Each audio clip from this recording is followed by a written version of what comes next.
ভালো করতে গিয়ে লোকজনের উপর চাপ পড়ছে। মানে বাংলাদেশ ব্যাংক এত ভালো করছে সবকিছু করতে গিয়ে লোকের 12টা বাজতেছে আর কি।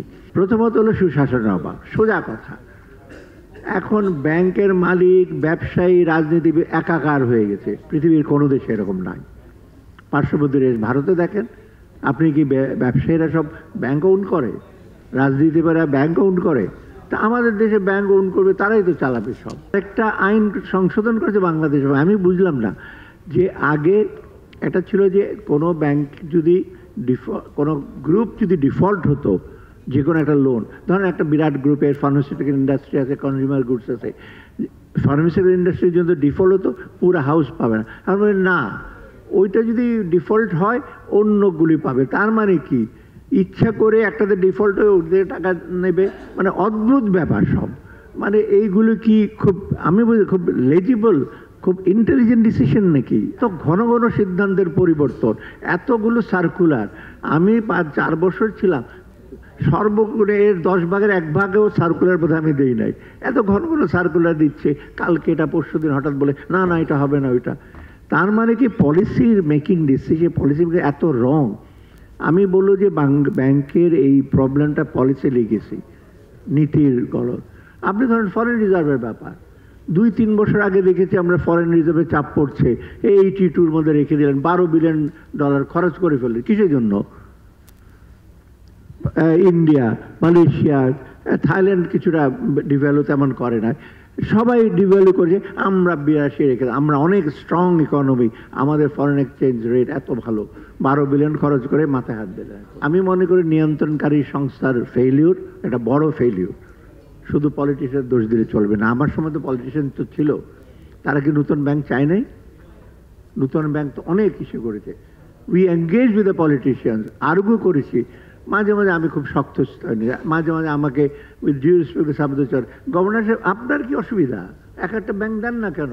নাম বললো না, কয়েকজন ব্যাংকের চেয়ারম্যান আমার সাথে মিটিং করে 2-একটা দিয়ে দেন না কেন?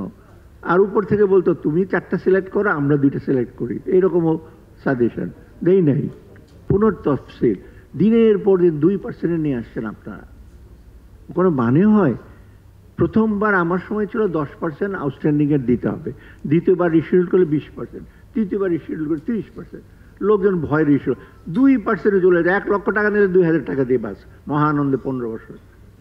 তারপরে মাঝখানে একটা খুব ইনোভেটিভ আইডিয়া কি, 500 কোটি টাকার বেশি হলে পুনর্গঠন, পুনর্তফসিল কিন্তু বলে নাই। বুদ্ধিমান লোক কিন্তু তারা, সেন্ট্রাল ব্যাংক অবশ্য, আমি উইথ ডিউ রেসপেক্ট, বুদ্ধিমান লোকজনে আছে। সংক্রামক ব্যাধি আমাদের ব্যাংক। ব্যাংক ছাড়া কিন্তু আমাদের ব্যাংকে তো একটা বিশেষ ধরনের প্রতিষ্ঠান, বহু যুগ থেকে ব্যাংক আছে। এই জন্য ব্যাংকে দেখবেন প্রুডেন্সিয়াল নর্ম আছে, ম্যানেজমেন্ট নর্ম আছে।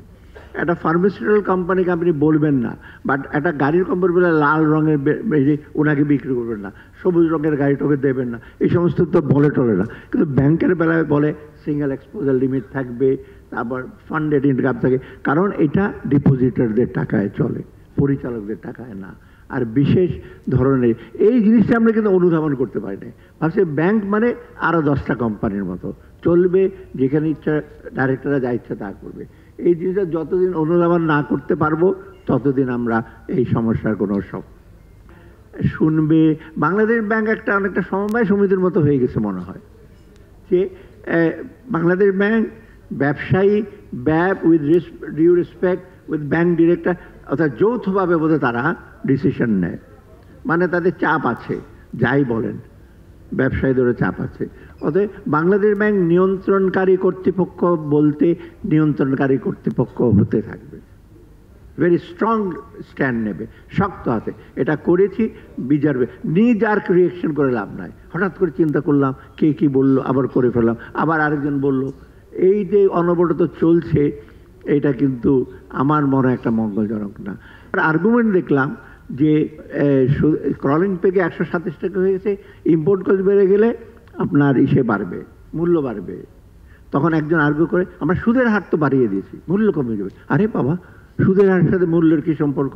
তার মানে আপনি বাজার করতে পারেন, মাছ কিনতে যাবেন, ব্যাংক থেকে 500 টাকা উঠাইতেন, এখন 2000 টাকা উঠাবেন আজকে, আপনার টাকাই তো নাই। মানে আপনি উঠাইতে পারবেন না, খেয়ে থাকতে হবে।